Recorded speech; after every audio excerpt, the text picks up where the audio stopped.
Daniel Silveira, o bombadão, condenado a 8 anos e 9 meses de prisão por atentar contra a democracia brasileira, condenado pela Suprema Corte. Depois, agraciado com um indulto presidencial. Para onde vai essa história? E mais importante, quais são as chances de que esse sujeito possa concorrer às eleições de 2022? Esse foi o assunto de uma conversa minha aqui durante o feriado com dois juristas que estão entre os meus preferidos, Bruno Silvestre e Tássio Denker, a partir de agora.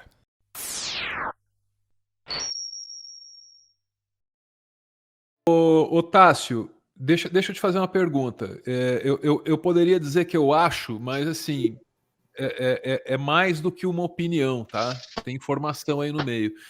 Se o Daniel Silveira pudesse candidatar, ele se elege, tá? Não tenha dúvida a respeito disso. A questão política aqui está equacionada. Para a base radicalizada, e é o suficiente para eleger um deputado federal, o que está acontecendo aí coloca ele não apenas em evidência, mas em evidência de cima de um pedestal onde só ficam os heróis. É o sujeito que está aí contestando essa corte ditatorial, etc. e tal, né? Porque você sabe como é que eles veem as coisas. Tá? Você sabe como eles veem as coisas, né? Exatamente. A culpa é sempre dos outros, a culpa é sempre dos outros, né? O presidente Bolsonaro é o melhor presidente que o Brasil já teve e só não faz o melhor mandato que o Brasil já viu porque ele é impedido por essa Suprema Corte, pelos governadores que são malvados, pela nova ordem mundial, pelos comunistas, pelos venusianos e por aí fora. Né? Então ele tá bem com a base radicalizada, não tenha dúvida. Aí eu te pergunto, tira a política de lado, a política está equacionada. Juridicamente, quais são as chances desse cara poder concorrer? Com esse Olha, indulto, mesmo com o Randolph aí questionando em nome da rede, etc. e tal. Quais são as chances desse cara ter nome, número na urna, Tássio? olha, eu acho que vai depender de uma decisão, talvez política do tribunal, com relação ao momento em que eles vão julgar a constitucionalidade ou não desse indulto individual, dessa graça. Por quê? Tecnicamente, a perda do mandato tem essa discussão se cabe à Câmara aplicar ou ao STF. Porque tem uma visão de que seria uma prerrogativa constitucional da Câmara decretar ou não a perda do mandato do deputado.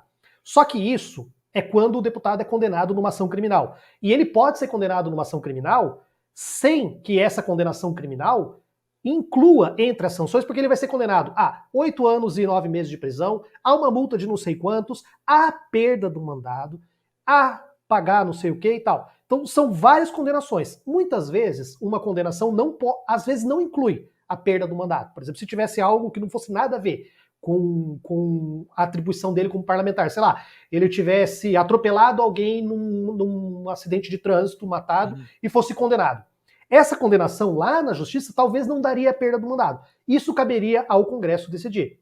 Só que nesse caso o STF decidiu não só a condenação nos anos de cadeia, como também a perda do mandato. Então a Câmara está questionando isso, mas isso vai acontecer. E outro efeito, isso não é uma condenação, isso é um efeito da condenação. A condenação ela produz vários efeitos. Por exemplo, você vai ter um nome agora numa lista lá que você vai ter antecedentes, mesmo com a graça ou indulto. Outro efeito da condenação é a perda dos direitos políticos. Então, a graça e o indulto não pode tirar o efeito da condenação, ela só pode tirar a prática da pena dos 9 anos. Então, ele vai perder os direitos políticos de qualquer jeito. O decreto do Bolsonaro tentou alcançar isso. E quando eu disse que vai depender de uma jogada política do STF, porque o STF pode comprar a briga. Você joga truco, né? O Bolsonaro meteu. Quer dizer, o STF trucou, eles meteram 6, agora o STF pode meter 9 e de repente chamar e julgar isso aí e ir contra o Bolsonaro. E aí ele vai conseguir. O Bolsonaro vai sair ganhando mesmo que perca esse julgamento, porque ele vai conseguir inflar, vai mostrar, olha só, eles não respeitam a Constituição para perseguir os adversários, toda aquela narrativa que ele já construiu e ele vem construindo há algum tempo. Ou o STF pode receber essa ação, falar, ó, nós vamos julgar e ele pode postergar a data do julgamento disso daí. Inclusive, ele pode julgar isso no ano que vem, depois das eleições. E eu estava comentando no Twitter, assim, a gente às vezes joga na roda, participa e recebe comentários interessantes. E um dos comentários foi exatamente isso. Porque se ele faz isso, Álvaro, se o STF marca para o ano que vem, já vai ter passado as eleições, o Daniel vai concorrer, pode ser que faça muitos votos, só que se isso for julgado depois pelo STF, todos esses votos dele, se ele for não, realmente não tem direito ao mandato, perdeu os direitos políticos, todos aqueles votos dele são nulos, são anulados, não vai para o segundo colocado, não vai nada, é como se não tivesse existido aqueles votos. Ou seja, pode ser que o STF, esperando para julgar o ano que vem, consiga prejudicar muito mais eles do que decidindo agora. Então eu não sei qual vai ser o posicionamento político, porque nós estamos diante de instituições, como nós vimos acontecer na Lava Jato, em que as instituições que deveriam ser neutras, deveriam ser apegadas à letra da lei e à legalidade, também agem de uma forma estratégica e política. Então, eu não sei, a gente vai ter que ver o que vai acontecer. Caramba, é complicado, né? É complicado, Tássio, é complicado. Você veja que não existe consenso nem dentro do campo progressista a respeito disso tudo que está acontecendo, né? Uns 6 meses atrás, você teria o Lula, ele mesmo, dizendo não, o Supremo não tem que fazer nada, isso aí é um problema para a Câmara dos Deputados resolver. Mas aí a Câmara dos Deputados também não resolve. E aí faz o quê? Você deixa alguém usar da nobreza da tribuna da Câmara para ameaçar meter porrada no ministro da Suprema Corte? Você aceita isso como normal? Quer dizer,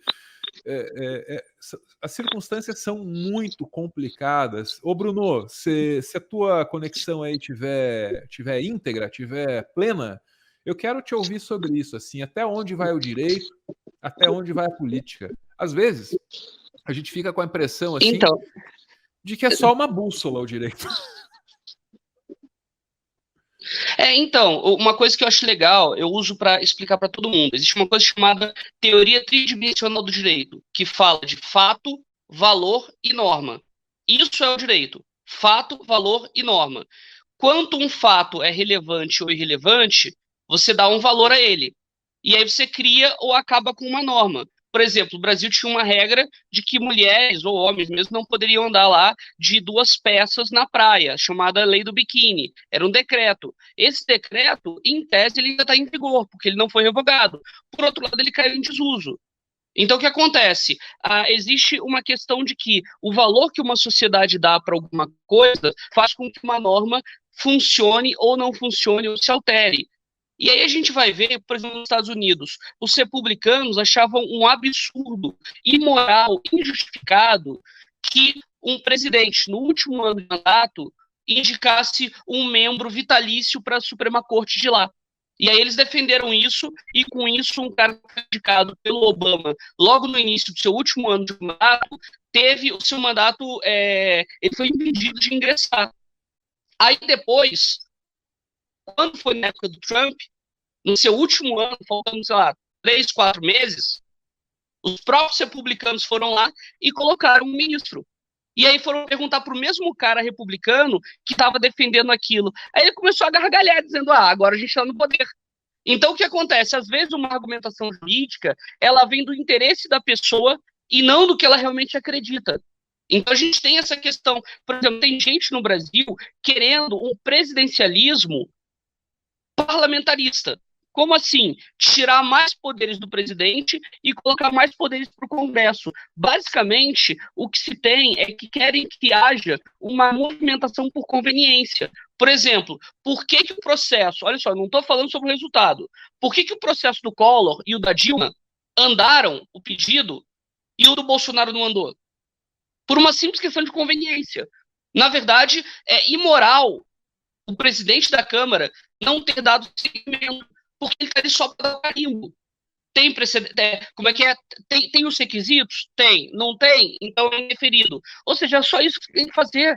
O problema é que o nosso país, ele conhece democracia há muito pouco tempo. O nosso país ele ainda é bebê comparado a outros países nesse sentido.